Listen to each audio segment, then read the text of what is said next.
The whole thing for us in the natural food business started out really, I don't know if it was necessarily around supply chain, but it's around this idea that food should be more wholesome.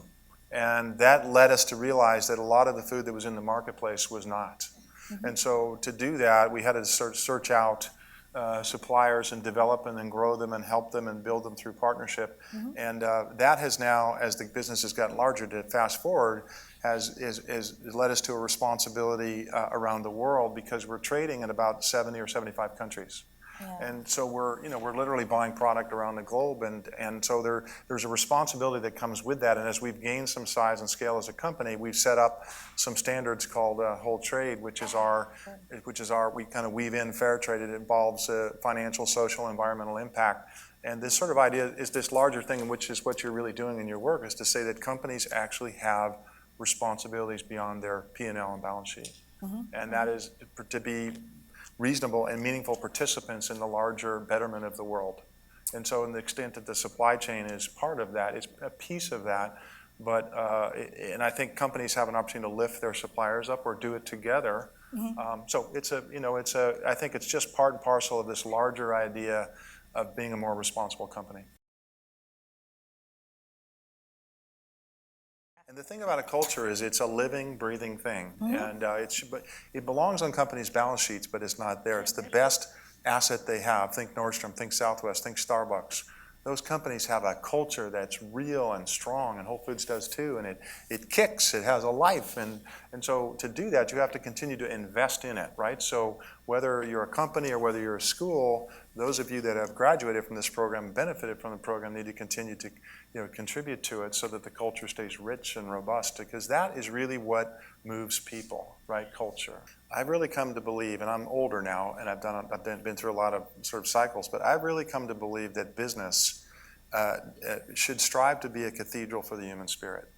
And then business, when it's finding its deepest calling, its deepest purpose, its deepest role in the world, it's actually organized and set up in a way that allows and enables people to flourish, right? Individuals to flourish through whatever way that they do. And so I'm hoping that what you feel when you come in there, and we certainly don't have it all right, we're certainly continuing to learn, but you're feeling the fact that there's some room and some freedom for people to do and be themselves.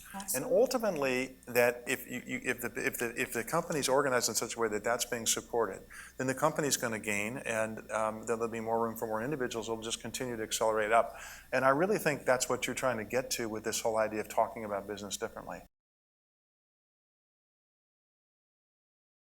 The stores we open are all Whole Foods, and they're open, and I say to them, they're all for profit. We're not operating a charity with the stores. They are for-profit business, but they have a different business model because we're able to get the cost much lower, and they do have a social mission aspect to them. And look, we have 415 stores. We can afford to do 2 or 3 or 4 like that as we've kind of found our ways. And you know what? It's been incredibly rich in terms of learning how to participate in the community and serve a community and stretch our P&L a little bit to learn about how to do that. And Detroit's been open 18 months now. It's been incredibly successful. The toughest one we're doing is we're working on now in Englewood, the south side of Chicago. Right. Mayor Robb heard about our efforts in Detroit, called me up. I was riding around.